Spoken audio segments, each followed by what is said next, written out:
Bienvenue dans Partageons le direct. Partageons le direct, votre émission d'infos, de divertissement et des débats. Aujourd'hui, avec vous, chez vous, on va parler du cheveu afro. Mes cheveux afro sont pourtant si beaux. C'est le titre de cette émission qui commence à l'instant.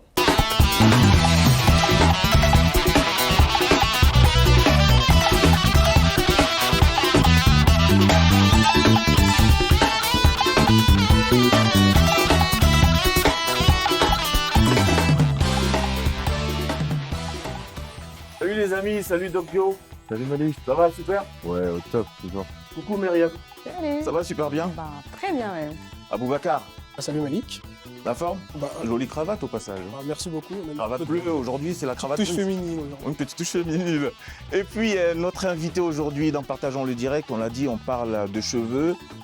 Qui est bien placé aujourd'hui pour parler du cheveu afro, si ce n'est notre invité Nsibentom. Bonjour. Bonjour, bonjour. Comment ça?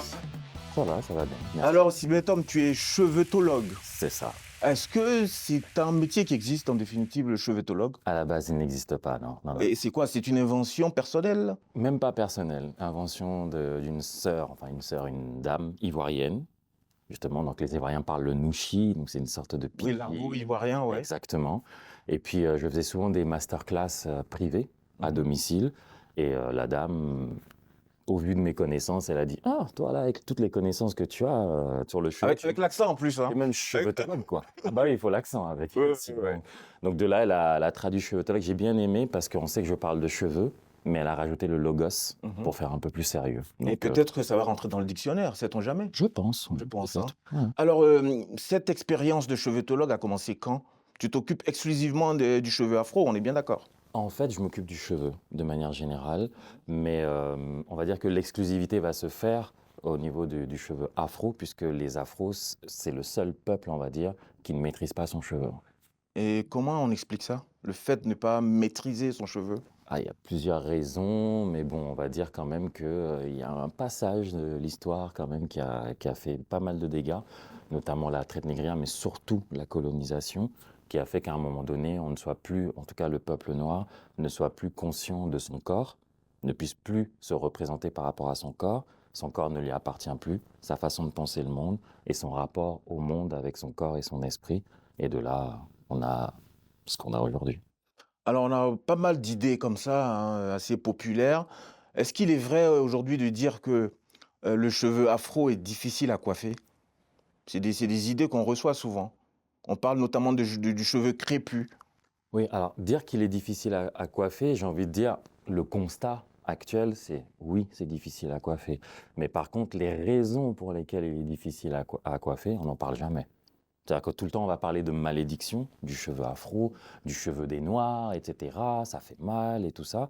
Mais ce qu'on ne nous dit pas, c'est qu'à l'époque antécoloniale, on nous décrivait ayant des cheveux doux comme de la laine. On voit des gens avec des grosses touffes de cheveux. Il n'y avait pas ces problèmes-là, en fait. Donc c'est plus une histoire de méthode, de produits adaptés, plutôt qu'une nature de cheveux. Donc, c'est plutôt les produits adaptés qu'il faudra choisir. C'est- Mais comment faisaient justement nos parents, nos anciens? Comment est-ce qu'ils faisaient? Parce que quand on regarde un peu l'histoire, c'est des personnes qui avaient de très belles coupes, de jolies coiffures. Et ces anciens utilisaient quoi comme produit pour traiter leurs cheveux?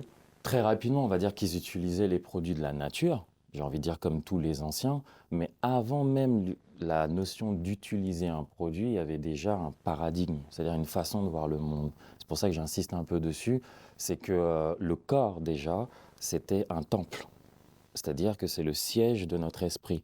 C'est-à-dire qu'aujourd'hui, tu t'appelles Malik, mais n'importe quoi d'autre ne peut pas être Malik, en fait. Donc c'est Ça, c'est vrai, ça, c'est vrai. Je suis d'accord avec toi. tu es unique. Ben voilà, tu es unique. Et du coup, ton corps représente le siège de ta pensée. Donc, c'est ta partie, entre guillemets, divine ou spirituelle ou ce que tu veux. Donc, dès le départ, tu dois l'entretenir au mieux. Aussi bien la peau que les cheveux. Et plus précisément, la peau et les cheveux ont ont des significations symboliques et représentent aussi des antennes et des barrières. Donc, dès l'instant qu'on comprend la peau et les cheveux comme ça, on va les traiter avec des produits adaptés pour pouvoir garder les fonctions de ta peau et de tes cheveux, en fait. Donc, c'est pas que de la cosmétique ou de l'esthétique, mais on va un peu plus loin, en fait. Juste avant de laisser la parole à mes amis, Il y a aussi le cheveu crépus. Tu n'aimes pas cette expression, justement, en préparant l'émission, j'ai vu ça. Est-ce que tu peux nous apporter des précisions là-dessus, sur le fait de traiter les cheveux afro, des cheveux crépus? Bon, j'ai envie de dire, le mot crépus, a priori, j'ai pas de problème avec. Je vais faire très court, parce que sinon, en fait, je fais des masterclass. Dans la masterclass, ça prend au moins 30 minutes. Donc, je D'accord. peux prévenir. Mais crépus, tout le monde sait, crépus, ça vient de crespe, qui signifie frisé. Le U à la fin de crespe, en grec, je crois, ou en latin, ça signifie très frisé. Donc, jusqu'ici, il n'y a pas de problème, en fait. On a les cheveux très frisés ou autre. Dès l'instant qu'on va utiliser le mot crépus, en fait, on va l'utiliser pour une certaine catégorie de personnes. Déjà, à la base, crépus, étymologiquement, très frisé, mais on l'utilise que dans le vocable, ou en tout cas le champ lexical, pour décrire la flore, pour décrire donc des feuilles qui auront une bordure crépue, donc très frisée. Ensuite, dans la langue française toujours, lorsqu'on va le plus souvent utiliser le mot crépus, c'est pour parler d'un animal, donc du poil d'un animal. On va dire qu'un âne ou un bœuf ou un lion a le poil crépus. Et les rares fois qu'on va utiliser le mot crépus sur un être humain, donc dans la langue française, a priori, à une époque, les seuls êtres humains, c'était, on va le dire clairement, les blancs, puisqu'on a fait des zoos coloniaux où on mettait des noirs dans des zoos, donc on n'était pas considérés comme des humains. Donc les rares fois où on employait le mot crépus pour un homme blanc ou une femme blanche, c'est soit la technique de coiffure qui consiste à crêper le cheveu, donc prendre le cheveu depuis la pointe vers la racine, donc c'est-à-dire le coiffer, mais pas dans le sens correct, en fait, pour que le cheveu soit plus volumineux, donc le cheveu d'un blanc. Et la deuxième fois qu'on va vraiment utiliser le mot crépus, c'est quand deux femmes vont se battre, on va dire qu'elles se sont crêpées le chignon. Donc après une bagarre, je suis désolé, je ne pense pas qu'elle soit très présentable. Donc elles se sont tirées les cheveux, tout est en bataille. Donc voilà à quel moment on utilise le mot crépus pour un être humain à cette époque-là, donc un être blanc. Quelques rares fois, on parlait de cheveux crépus pour un être blanc. Mais c'était très rare et c'est très souvent péjoratif. Par contre, pour le noir, ou surtout la femme noire, on va utiliser systématiquement le mot crépus, en fait. Donc si, normalement, crépus c'était juste frisé, il faudrait donner un degré de crépitude, j'ai envie de dire. C'est-à-dire que sur 1 cm, si vous avez 4 ou 5 frisures, à ce moment-là, on estime que c'est crépus. Mais ça, je pense que les téléspectatrices, surtout femmes noires, quand elles vont dans les salons de coiffure, quand elles vont dans les salons de coiffure classiques, on va souvent dire « Ah non, on ne fait pas vos cheveux », parce que ce sont des cheveux crépus. Mais vous allez voir une femme blanche qui aura des cheveux parfois plus bouclés qu'une femme noire, et on va quand même prendre, sous-entendu que ses cheveux ne sont pas crépus. Donc si ce n'est pas péjoratif, qu'on l'utilise pour tout le monde de manière objective, et de là on voit. Mais on se rend compte que ce n'est pas utilisé de manière objective. Enfin, je termine juste là-dessus, c'est que le mot crépus, quand moi je pars en Afrique, je demande surtout aux enfants, parce que c'est comment est-ce qu'ils perçoivent en fait le mot. Crépus, souvent c'est associé à cheveux difficiles, cheveux cassants, cheveux qui fait mal, cheveux maudits, cheveux vilains, etc., etc. Donc ils ne connaissent même plus l'étymologie, mais c'est toute la charge en fait qu'il y a avec le mot crépus. Donc maintenant, quand on voit le cheveu crépus aujourd'hui, on peut tout simplement dire, moi en tout cas j'ai la prétention de dire que le cheveu crépus c'est un cheveu qui est malade.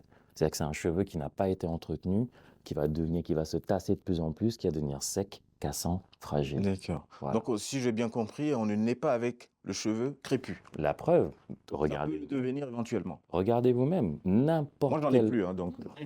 Par contre, tu es né une fois. Ouais. N'importe quel enfant noir, n'importe lequel, qui soit même noir, bleu, là, comme on dit, à la naissance, il ne va pas naître avec le cheveu crépus. Il va naître avec ce qu'on dit, là c'est toujours la langue française, avec des cheveux de bébé. Tu vois, hein, même un garçon, enfin, vous voyez, pardon, même un garçon, une fille, de 0 à peut-être, parfois même ça va jusqu'à 4-5 ans, l'enfant n'a pas le cheveu crépus.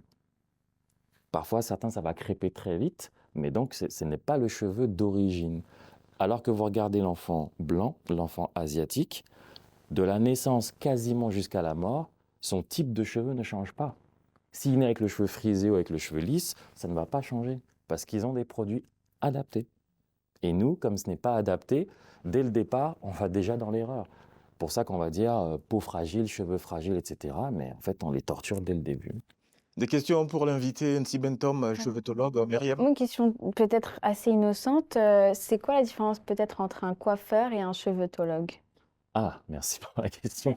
Bah, il y a une différence qui est énorme, c'est que moi, je ne sais pas coiffer, déjà. Donc, je sais juste faire les vanilles. Je donne souvent l'image de la problématique, en fait, très souvent de la femme noire, mais j'ai envie de dire aussi l'homme noir, que ce soit pour les problèmes de barbe et du cuir chevelu.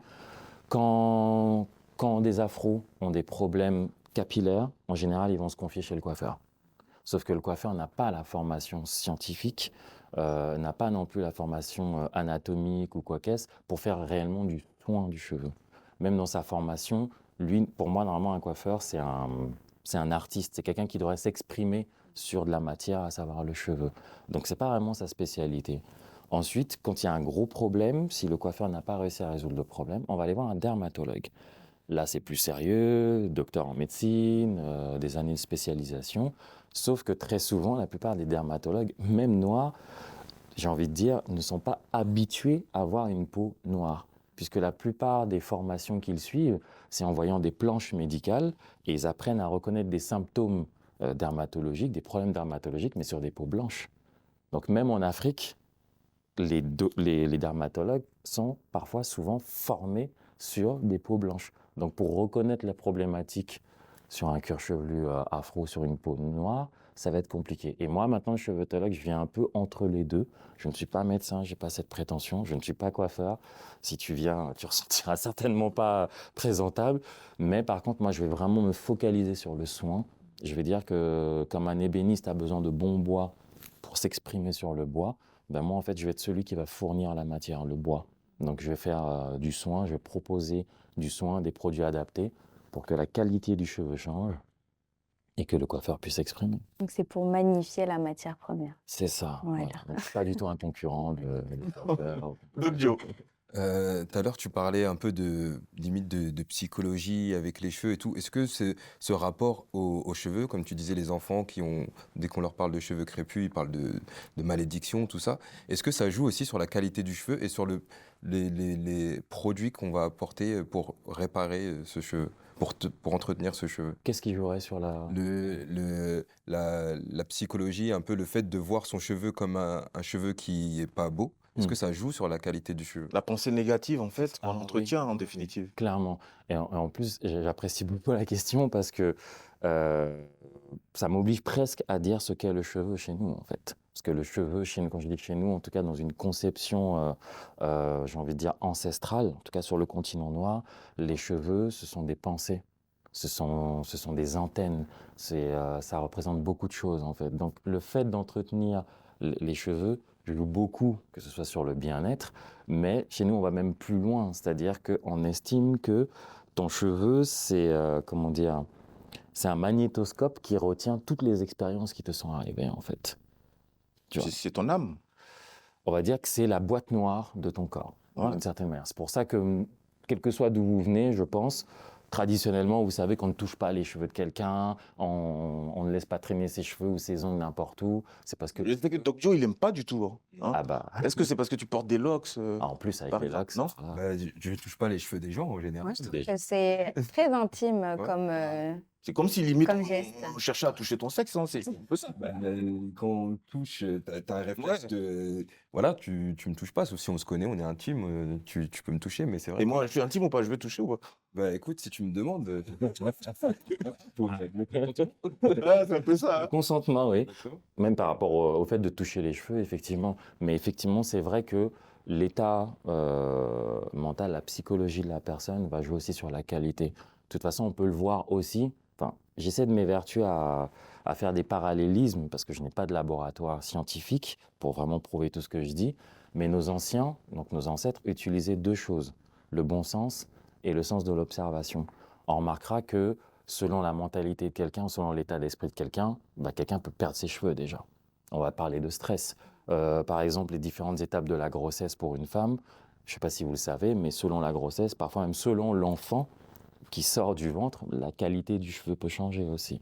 Donc il y a plein de choses qui peuvent quand même lier la notion d'esprit avec la notion de modification du cheveu, effectivement. Et du coup, il y a un peu, dans ton métier, du coup, cheveuthologue, il y a un peu cette partie d'observation psychologique de la personne pour savoir quel traitement appliquer.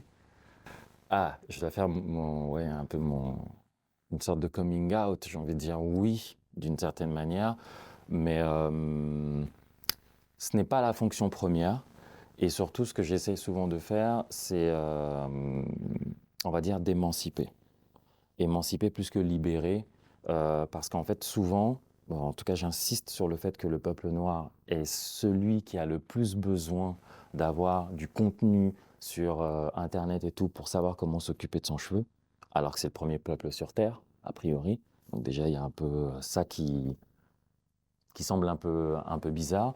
Et puis après, le fait de, comment dire, d'utiliser la psychologie, moi, ça va être surtout pour démonter l'espèce de prison dans laquelle on est, en fait. Parce que pourquoi est-ce que mes cheveux tombent? Pourquoi est-ce que mes cheveux ne sont pas de qualité?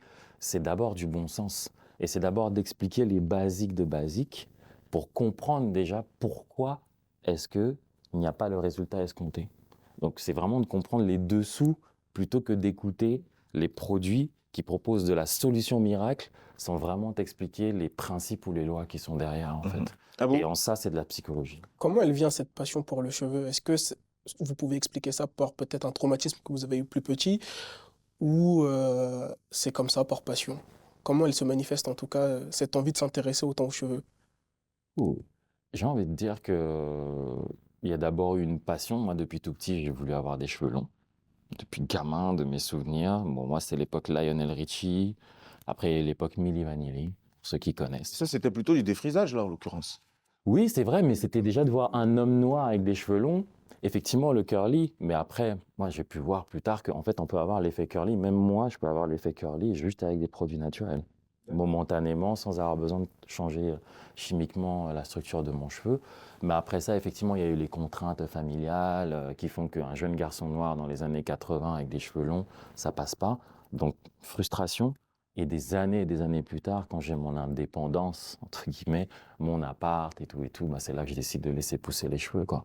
Et après, l'intérêt plus profond, j'ai envie de dire que je ne saurais jamais vraiment l'expliquer. C'est surtout la rencontre avec feu Dame Loat, enfin Gillette Loat, cosmétologue, qui avait, pour moi, c'est l'une des pionnières justement dans la cosmétique naturelle et qui a justement montré beaucoup d'intérêt sur la force du cheveu, la puissance du cheveu et de nature. Et est-ce que tu dirais que c'est un métier d'avenir cheveuthologue, surtout dans la communauté afro? J'ai envie de dire, malheureusement, oui. Malheureusement, oui, parce que moi, normalement, je suis censé être une anomalie, je ne devrais pas y exister. Heureusement aussi. Au moins, il y a une formation, il y a de l'info qui passe, hein, quelque part. Oui, mais en fait, si tu veux, c'est un peu comme si on disait qu'on... Le mal étant déjà fait. Oui, mais c'est comme si on faisait un business ou comme si on créait un métier sur la souffrance des autres. Ouais, mais malheureusement, le monde tourne un peu comme ça, hein, cher Tibétain. Mais je dirais pas que c'est la souffrance des gens, c'est aussi une envie de se libérer d'une contrainte. Parce que je parle en tant que femme, le fait de penser qu'on n'a pas la bonne nature de cheveux, c'est très lourd au fait dans son épanouissement personnel. Parce que voilà, Je te rassure, c'est un peu lourd pour nous aussi. De perdre ses cheveux, par exemple. de perdre ses cheveux, mais il y a une chose entre perdre ses cheveux, le fait d'être une femme qui doit avoir des cheveux, parce qu'il y a des rumeurs comme ça ou des a priori qui disent que la moitié de la beauté d'une femme, c'est ses cheveux. Donc c'est quand même un gros deal de se dire que la moitié de ma beauté est pas la bonne. Et donc après, on va sur des techniques qui nous permettent d'aller chercher des critères de beauté qui sont pas les nôtres, les cheveux lisses, les défrisages, Et moi, je sais que personnellement, ça a été difficile pour moi parce que je me suis dit, mais je fais comment? J'ai pas les bons outils, j'ai pas les bons modèles, je sais pas à qui je veux ressembler. Et le fait d'avoir des personnes justement qui se sont mis en devant de la scène, moi, YouTube, ça m'a sauvé la vie. Hein. Je savais pas du tout comment faire pour faire mes cheveux. Je avant. connaissais pas Nancy Bentham, entre autres. C'est ça aussi. C'est ça, mais ça m'a libérée dans le sens où j'ai appris à mieux m'occuper de mes cheveux, à mieux les mettre en valeur et après de mieux m'épanouir en tant que femme parce que voilà, je sais maîtriser cette partie de mon esthétique et plus profondément de mon identité. C'est une bonne élève, hein, Nancy Bentham. François, mais c'est vraiment ça. Mais t'es une très bonne élève. À vous, d'ailleurs, tu t'es interrogé justement à la question, hein, qu'est-ce que nos cheveux disent de nous? C'est bien ça, hein. C'est ça, Malik. Mhm. Des coupes garçonnes des années 20 Au crête punk des années 80, en passant par les Pixies de la fin des années 60, les coiffures en disent long sur l'époque, la place de la femme, la contestation sociale, mais pas seulement. À l'échelle de notre propre vie, la chevelure est un très bon indicateur de qui nous sommes. Elle est la seule partie du corps sur laquelle nous pouvons apporter des modifications volontaires, sauf comme Malik quand on n'a pas de cheveux. Malheureusement, on ne peut pas. Coupe afro, pardon, ou frisure, lien supposé, assumer ses boucles n'est pas forcément évident, le lissage faisant toujours office de norme, même si les choses se sont assouplies, que ce soit au moment de l'esclavage ou plus tard de la colonisation. Aujourd'hui encore, à travers la publicité, l'Occident n'a cessé de définir ce qui était beau, s'appuyant sur les caractéristiques propres à ces groupes ethniques, la peau sombre, le nez large, les lèvres généreuses. Le cheveu, le nœud ont été rejetés du côté du lait. Les peuples dominés ont fait de leur particularité des complexes très profondément ancrés en eux. La boule afro d'Angela Davis dans les années 60 est restée célèbre, encore signe de contestation et de non-inféodation aux critères blancs. Assumer ses cheveux frisés aujourd'hui marque une volonté de ne pas céder au diktat et démarque une personnalité assez forte. Assumer ses cheveux, en tout cas comme ils sont aujourd'hui, c'est ne pas céder au diktat et assumer une personnalité assez forte. Merci à vous. Doc Dio? Moi, j'ai envie de rebondir. Est-ce que forcément, quand on laisse ses cheveux, du coup, naturellement, ils sont afro, est-ce qu'on est obligé d'être dans un combat, de dire que bah voilà, je laisse mes cheveux, c'est un combat parce que je proteste face à ce didacte du cheveu lisse? Ah, c'est la question est pour moi. Il y a une forme d'affirmation. C'est vrai que les personnes qui gardent leurs cheveux ont tendance souvent à l'affirmer, à le montrer davantage, à l'imposer même. C'est je suis là, regardez-moi. Mais c'est surtout, on leur dit, bah, tu as ton afro, toi, t'es contestataire, quoi, tu revendiques. Bah, Il y a un lien, une forme de rébellion. Je pense qu'il y a une forme de lien, mais encore une fois, il faut qu'on revienne à la source, puisque à la base, nos cheveux et notre peau, c'était des indicateurs. C'est-à-dire que pour moi, c'était nos pièces d'identité. Je te vois, la coiffure que tu as, je pouvais savoir si tu étais un prince, si tu étais un prêtre, etc. Si etc. tu étais marié, si tu n'étais Exactement, pas marié, sans même par qu'on parle. exemple. Pareil pour Myriam, je crois, je pouvais savoir si elle était mariée, limite même jusqu'à combien d'enfants tu avais, juste à travers la coiffure, s'il y avait 2 ou 3 colliers, par exemple, hein, ça dépend, et par rapport au tatouage. Maintenant, lorsqu'on commence à exploiter l'or noir que représente la chair humaine noire lors de l'esclavage, eh bien, la première chose qu'on fait, c'est qu'on rase ça. On rase au niveau capillaire. Donc, d'un point de vue identité, c'est comme si on te disait, tu n'as plus le droit de dire que tu es de tel ou tel peuple, etc. Donc, on essaie de t'effacer, en fait. Et si on remarque bien, depuis cette époque-là jusqu'à l'époque actuelle, ce n'est qu'une espèce de lutte pour pouvoir juste être qui nous sommes, d'un point de vue esthétique, en tout cas d'un point de vue visuel. Ça paraît bizarre quand même de passer comme étant un guerrier ou comment dire, un revendicateur, juste en voulant être qui on est. Mais c'est ça, effectivement, je suis d'accord qu'on est en train de subir. Et parfois, on n'a pas juste envie d'avoir tout un discours qui va avec, on a juste envie d'avoir son afro, mais il y a toute l'association qui est faite à l'extérieur. Mais toi, justement, pourquoi tu as tes locks, par exemple? Bah moi, c'est le genre de questions, justement, ça me fait rire un peu. Parce que, justement, parce que je fais une coupe où, par exemple, à l'époque, j'avais un afro, et souvent on me demandait, mais qu'est-ce que tu vas faire avec tes cheveux? Alors que, en fait, j'ai pas voilà, c'est juste, j'ai envie, je le fais, voilà, j'aime bien, j'ai envie de laisser, j'ai envie d'avoir des locks, et il n'y a pas forcément de raison particulière ou de spiritualité ou quoi. Et peut-être aussi le fait de ne pas connaître, on perd ce truc-là aussi, parce que comme tu disais, il y a une signification. Du coup, Combien d'années pour atteindre ce niveau de presque 10 ans. 10 ans? Ouais. Tu vas te lancer, Malik? Ça ne risque pas, ça ne risque pas. Mais je pense moi, que ça c'est me encore rassure. possible. Hein. Non, non. Alors, non, je ne suis pas docteur miracle. Mais je viendrai te voir alors. Non, même pas, même pas. C'est justement le type de cliché. Parce que là, tu me rassures là. J'espère ne pas te donner de faux espoirs. Un espoir. Ah bon, en off, il me parlait de m'inviter en Turquie.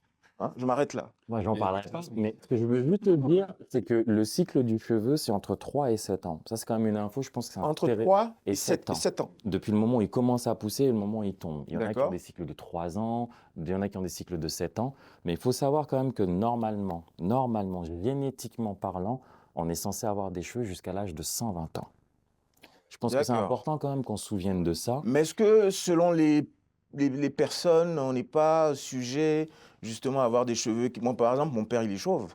Mhm. Donc, est-ce que il n'y a pas une forme de génétique là-dedans aussi? C'est toujours ce qu'on veut toujours nous faire croire. C'est comme pour les femmes noires qui sont beaucoup plus anémiées, etc., etc.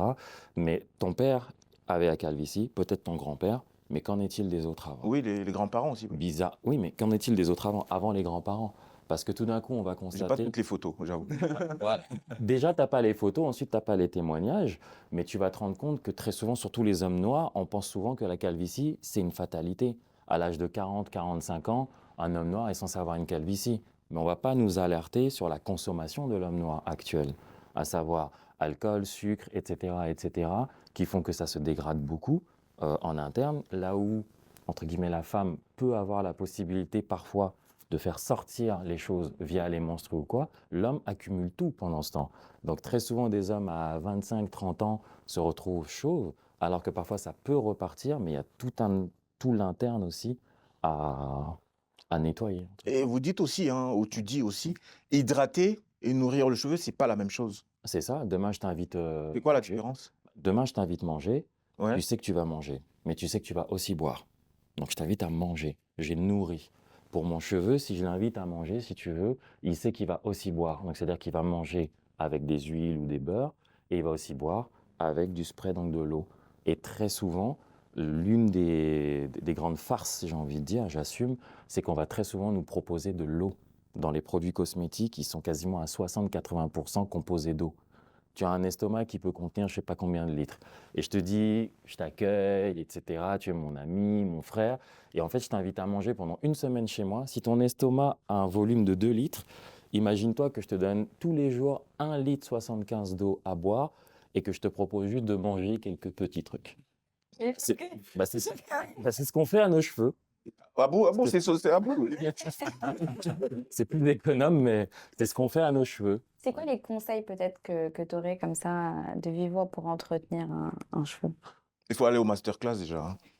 Mais comme il est gentil, il est sur le plateau, il va nous donner, Merci. une ou deux astuces. Bah, je vais peut-être faire une réponse de Normand, mais en fait, pour moi, le vrai conseil que j'estime vraiment utile, c'est d'apprendre à connaître son cheveu. Pourquoi? Parce que si je dis huile de ci, huile de ça, alors les ventes vont peut-être augmenter ou vont peut-être baisser, mais au final, comme il n'y a pas de produit miracle, il faut d'abord se connaître soi-même, connaître la nature de son cheveu, pour après pouvoir vraiment s'amuser. Ce que beaucoup de gens ne savent pas, bon ça c'est d'autres qui pourront témoigner, c'est qu'au bout d'un certain temps, quand on connaît son cheveu, on est tenté de faire plein d'expériences, mais sur un terrain safe, à savoir en utilisant que des produits naturels. Et de là, tu arrives et tu peux avoir des cheveux jusque... Normalement, ta nature de cheveux, même pour nous, hein, on peut avoir des cheveux jusqu'aux épaules, normalement c'est évident. Normalement. Mes cheveux afro sont pourtant si beaux, c'est le sujet qui nous réunit aujourd'hui. Et d'ailleurs, Myriam, à ce propos, tu t'es intéressé au livre de Yalissa Sekhmet. Ça arrive justement dans ta rubrique à l'instant. Trop beau, mes cheveux afro, l'histoire du cheveu afro de la préhistoire à nos jours. C'est le livre dont j'ai souhaité parler aujourd'hui, justement, qui fait lien avec le cheveu afro, son entretien et sa mise en beauté. Donc, on a tous quelque part intimement une relation avec nos cheveux, ce que ça peut représenter pour nous ou pas, ou juste notre relation esthétique avec le cheveu. Et donc, même dans ce plateau, on voit qu'il y a différentes coiffures. On a Loïc, on a notre invité, on a nos deux grands sourires aujourd'hui. Abou, il a une petite coupe de tonton quand même. C'est le plus jeune du plateau, mais il a la petite coupe du tonton là. Mais comme disait Abou, le cheveu dit beaucoup de choses sur nous, sur notre histoire, notre identité.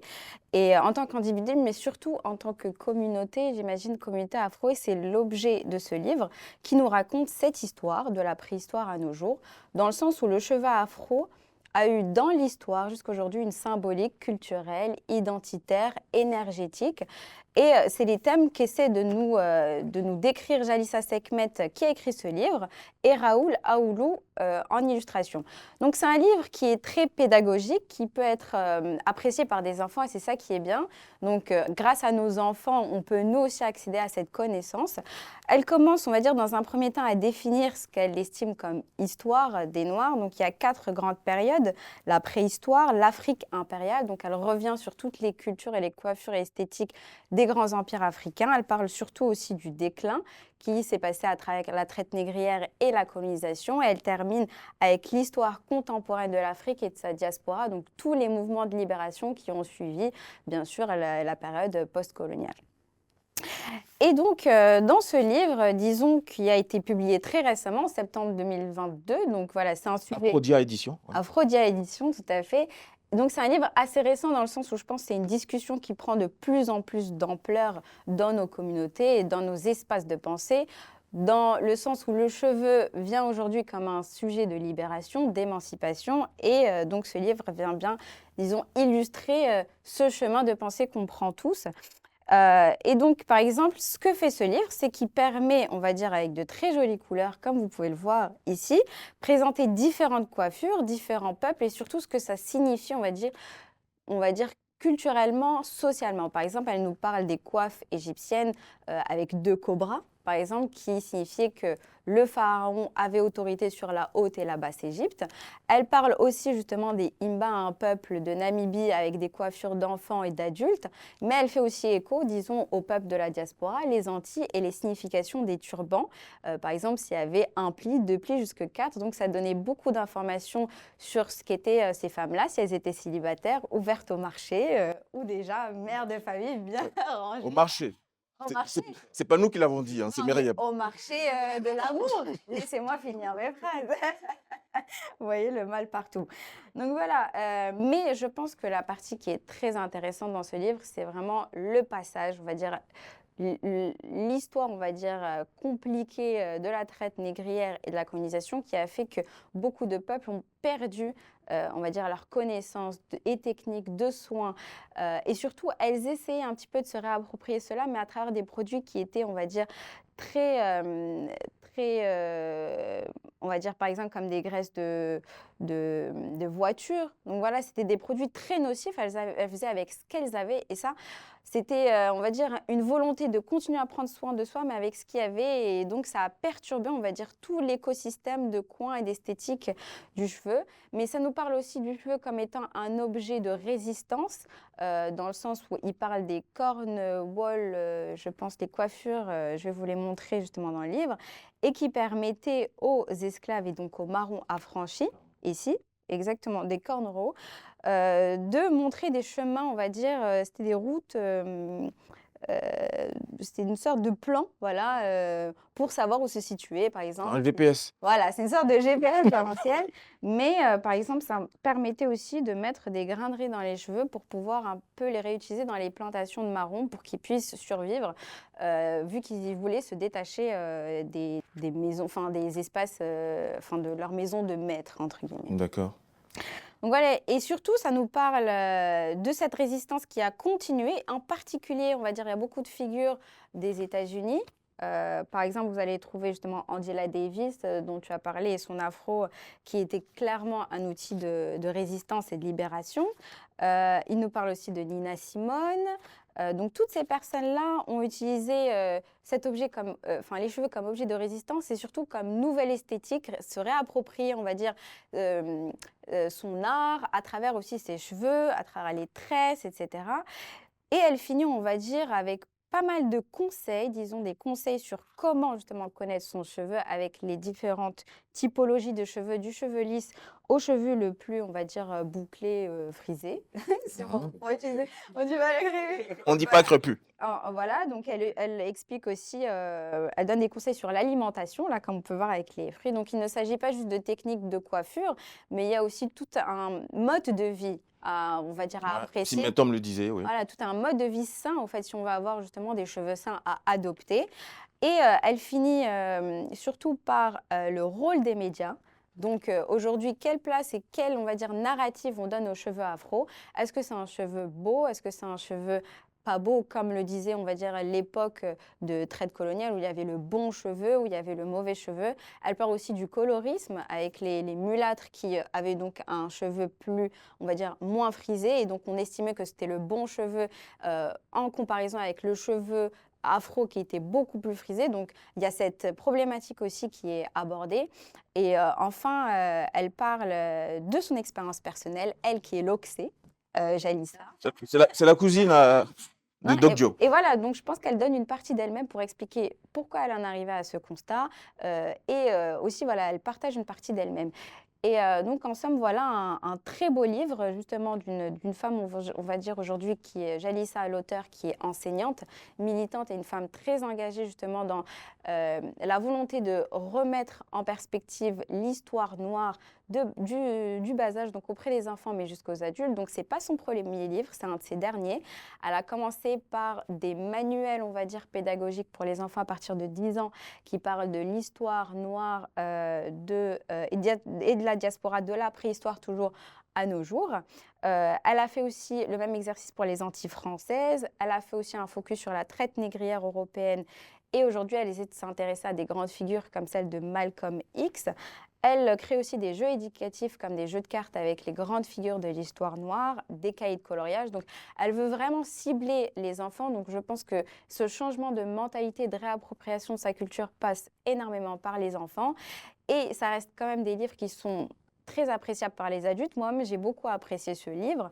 Donc voilà, c'est un exercice qui doit commencer par le bas âge et qui nous accompagne dans la vie d'adulte. Donc voilà, c'était vraiment pour lui faire écho. Une militante, je pense, qui essaie de montrer la trace de l'histoire noire dans l'histoire de l'humanité. Donc j'espère, aujourd'hui, elle laisse clairement sa trace parce qu'elle est connue dans le monde, on va dire, afro. Et je suis sûre aussi qu'elle laissera sa place dans l'histoire noire. Donc voilà, un petit focus sur ce livre. Merci, Je le Myriam. rappelle, Très brillant. Afro, Mes cheveux afro, l'histoire du cheveu afro de la préhistoire à nos jours aux éditions Aphrodia, écrit par Jalissa Sekhmet et illustré par Raoul Aoulo.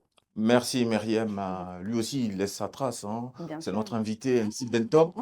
En quoi est-ce que tu te retrouves justement dans le livre de Jalissa Sekhmet, MC Bentom?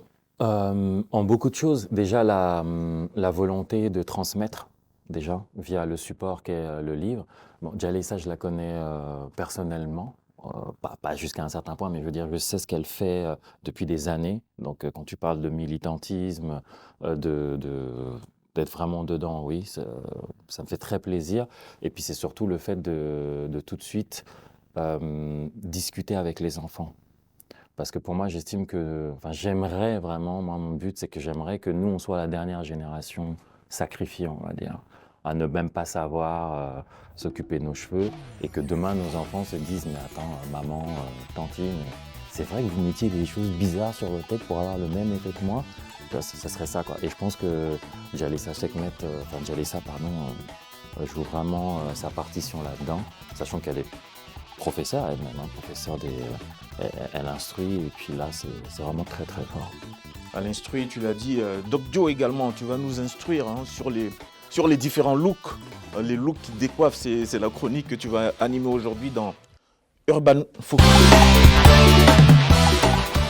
Alors oui, moi aujourd'hui je me suis intéressé à 3 personnages. J'ai fait mon petit top 3 de 3 personnages. T'es pas là-dedans, hein, tu nous rassures. Non, je suis pas Il aurait dedans. pu pourtant. Non, c'est des personnages qu'on connaît ou qu'on connaît peu, qui sont un peu plus actuels que les personnages qui ont été cités avant. Je vais parler du 3e déjà, c'est Colin Kaepernick. Est-ce que vous connaissez?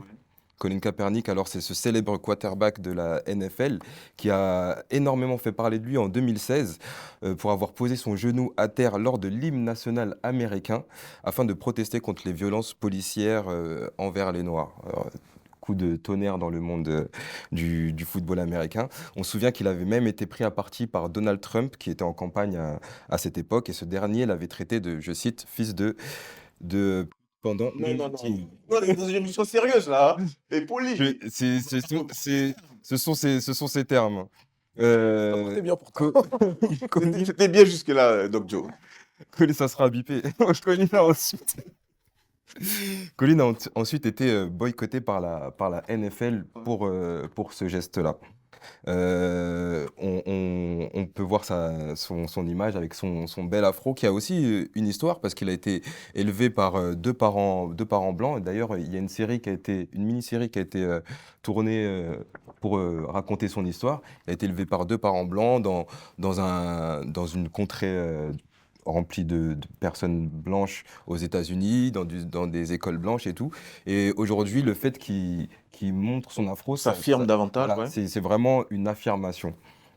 Alors ensuite, en deuxième position, je vais parler d'Erykah Badu. Oui, l'excellente Erykah Badu. L'excellente Erykah Badu, chanteuse soul à la voix envoûtante et chaleureuse, pardon, qui avait aussi déclenché des polémiques avec son single Window Seat.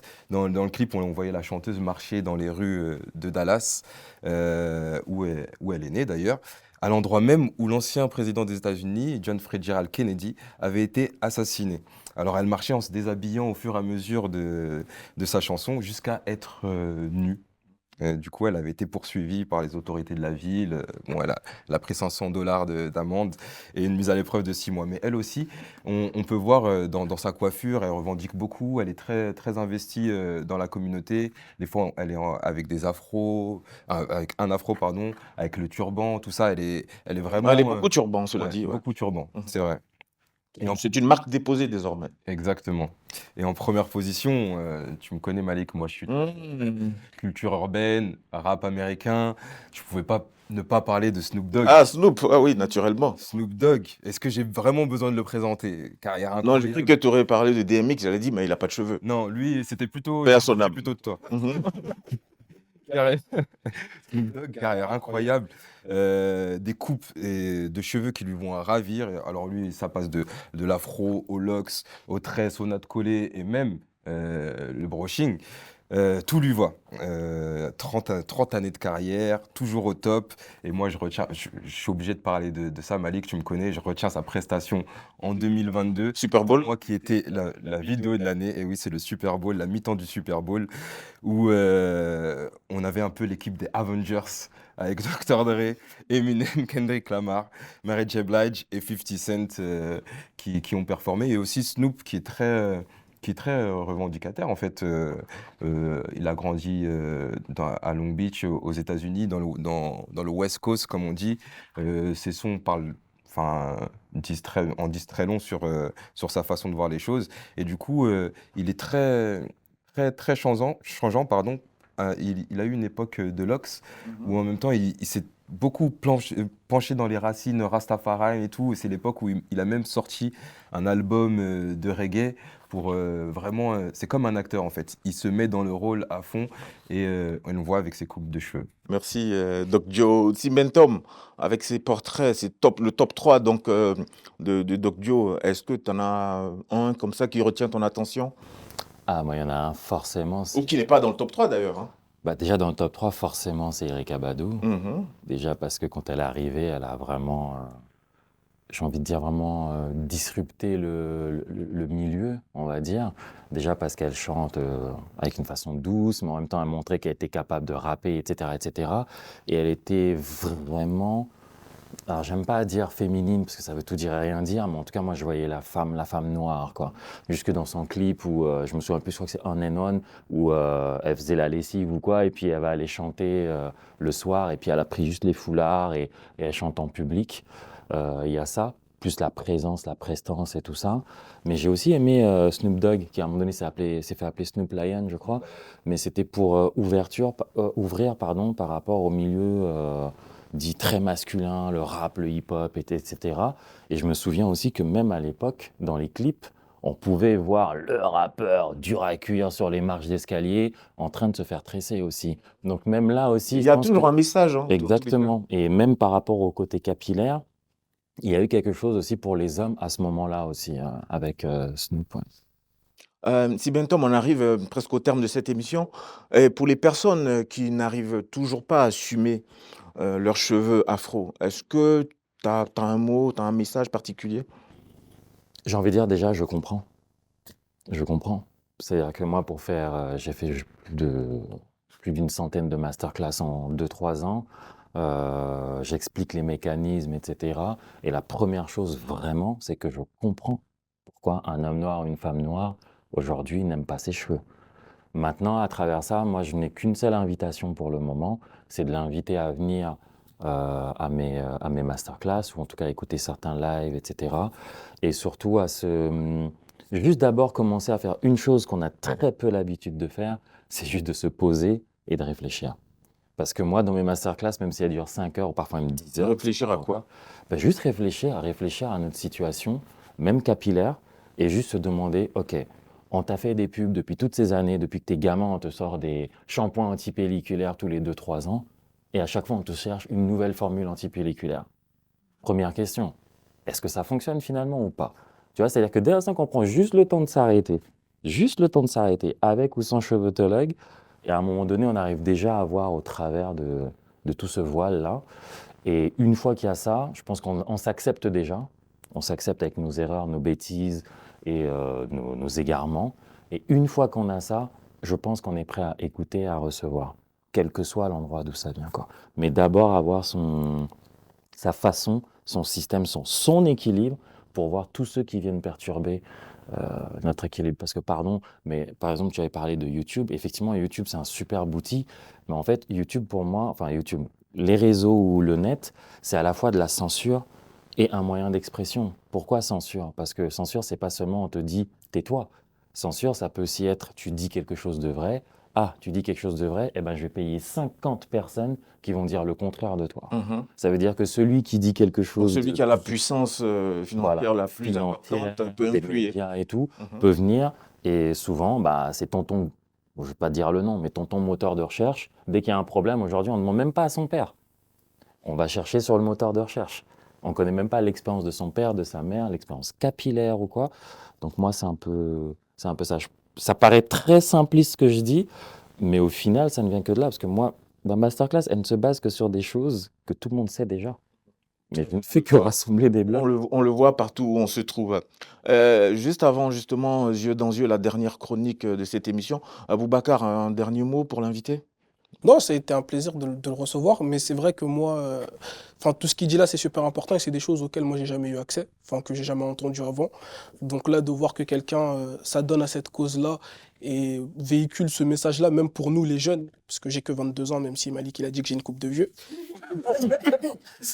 Même pour, même pour nous, les jeunes, c'est très important et on vous remercie pour ce travail-là. Myriam, un mot pour Timetom? Moi, ce que je retiens, sincèrement, c'est que notre corps est un temple. Et non, vraiment. Beaucoup de trésors. Première de la classe. Mais parce que ça veut dire énormément de choses dans le fait de prendre soin de soi physiquement, prendre soin de soi mentalement, mais à tout niveau, tu vois, de nos ongles à notre cheveu. Et moi, je retiens ça. Je suis très sensible à ce genre de discours, donc retiens vraiment notre corps est un temple. Voilà. Dobio. Moi, j'aurais une question, Oui, c'est possible. Ouais. Tout à l'heure, rapidement. on parlait de il faut connaître ses cheveux pour les traiter. Est-ce que c'est une nécessité de connaître l'histoire de nos cheveux, de nos ancêtres, pour mieux connaître ses cheveux? J'ai envie de te dire, à la base, non. Mais quand on parle de connaissance, vraiment étymologiquement parlant, c'est que tu nais face à quelqu'un d'autre. C'est-à-dire que tu me connais parce que je suis né dans ton monde, d'une certaine manière. Avant même qu'on se croise, tu ne me connaissais pas. Donc je n'étais pas né dans ton monde. Donc même le cheveu, à un moment donné, il y a beaucoup de gens qui sont là avec leurs cheveux, qui se rendent compte qu'en fait, ils n'ont jamais fait connaissance de leurs cheveux.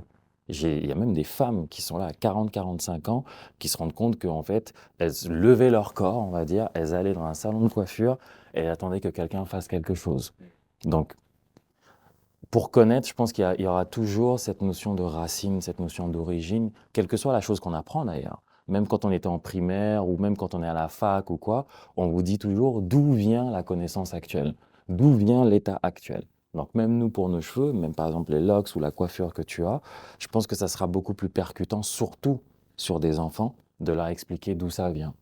Parce que là, après, pour moi, ce sont des personnes solides qui peuvent affronter le monde, ou en tout cas évoluer dans le monde. Merci M. Bentom, merci d'être passé aujourd'hui dans Partageons le direct, de l'info, du divertissement et des débats. C'est donc l'émission qui vous est proposée désormais. Mais juste avant de partir, on va finir avec la dernière chronique.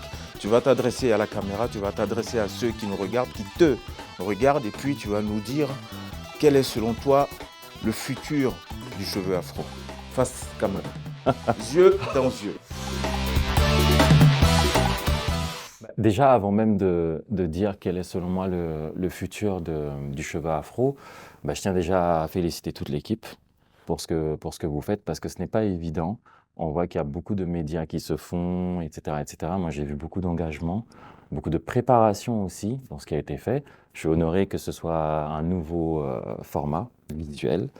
Et en tout cas, je tiens déjà aussi à mettre mon verbe dans ce projet et à vous encourager vivement dans ce projet pour la joie et les informations que vous apportez.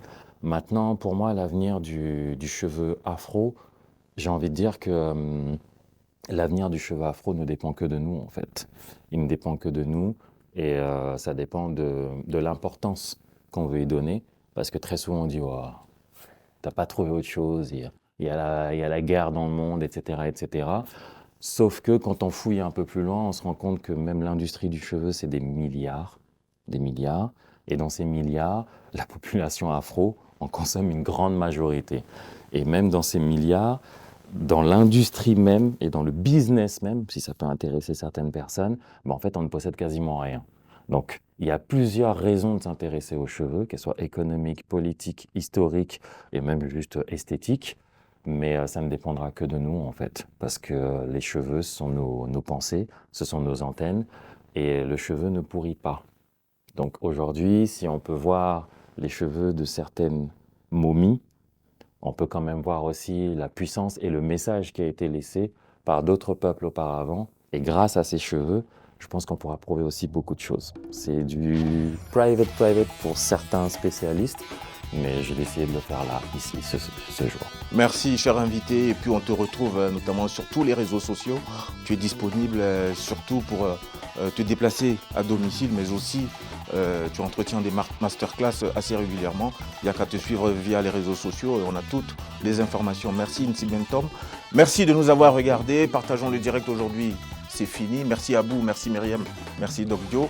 On se retrouve très prochainement. Salut.